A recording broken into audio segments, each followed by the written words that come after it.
Bonjour, aujourd'hui nous allons répondre à la question: si je n'ai pas les bases de l'informatique, est-ce que je peux devenir testeur? Donc voici les prérequis que je vois pour devenir testeur. Ce ne sont pas vraiment des prérequis d'une formation technique en informatique, dans le sens où il faut savoir programmer, développer des logiciels, connaître l'algorithmique et puis les concepts, les techniques de conception et de réalisation de logiciels.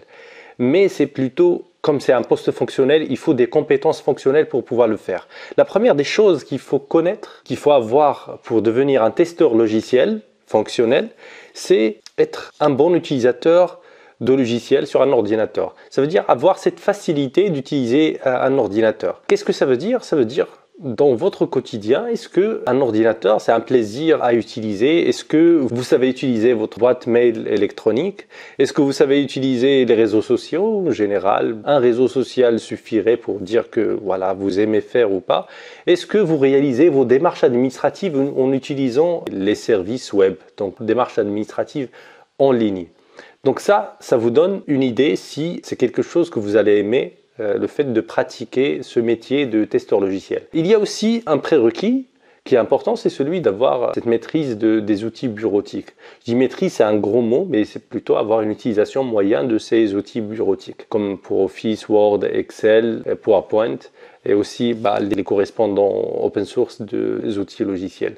Donc il suffit d'être plutôt à l'aise dans la rédaction sur un outil traitement de texte comme Word, et aussi l'Excel, faire des formules sous Excel, gérer les tableaux, ainsi de suite. Il ne faut pas être un expert, mais avoir quelques bases pour faire ce genre de traitement, faire une présentation sur PowerPoint.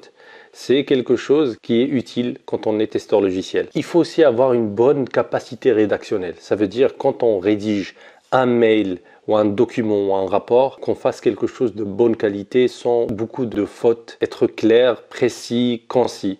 Il faut avoir aussi un bon esprit d'analyse quand on est testeur logiciel.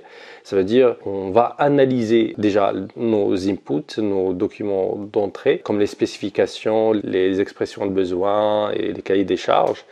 Donc c'est quelque chose d'important, et aussi pouvoir analyser les données, donc les résultats de test, pour présenter ce qui est important de ce qui n'est pas important et faire la différence entre les deux. Aussi, il faut avoir une bonne communication orale, un bon relationnel, parce que quand on est testeur, qu'est-ce qu'on fait? C'est qu'on va détecter des défauts dans le logiciel.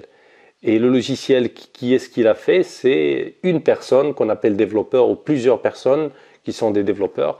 Si on communique de la mauvaise manière, cette communication peut facilement être prise pour une critique. Et ça, c'est pas quelque chose que vous voudrez. Parce que si on prend vos paroles comme des critiques, les développeurs avec qui vous allez travailler souvent vont se mettre à la défensive, et ça va vous pénaliser et pénaliser le projet en entier.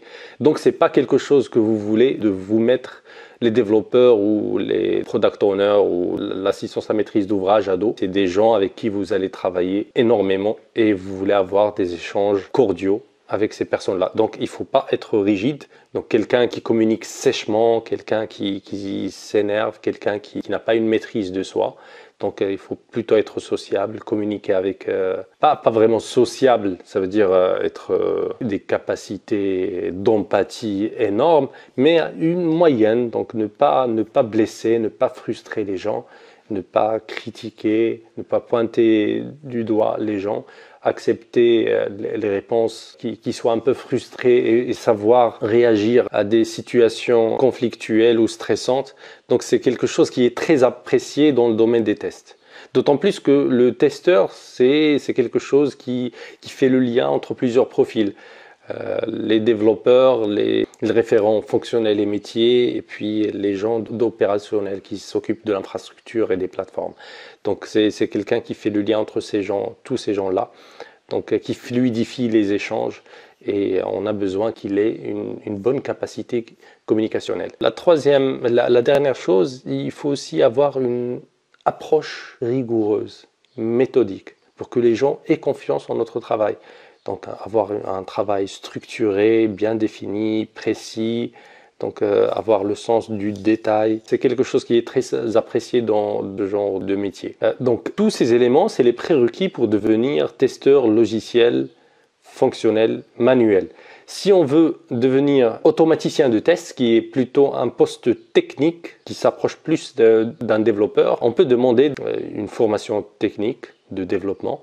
On peut demander à l'automaticien de connaître un ou plusieurs langages de programmation, comme Python, Java, etc.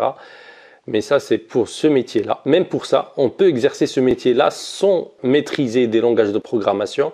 Par exemple, sur Robot Framework, on utilise des mots-clés sans connaître vraiment un langage de programmation. Donc ça facilite les choses. C'est un langage qui s'approche plus du langage naturel humain que celui du langage machine. Donc j'espère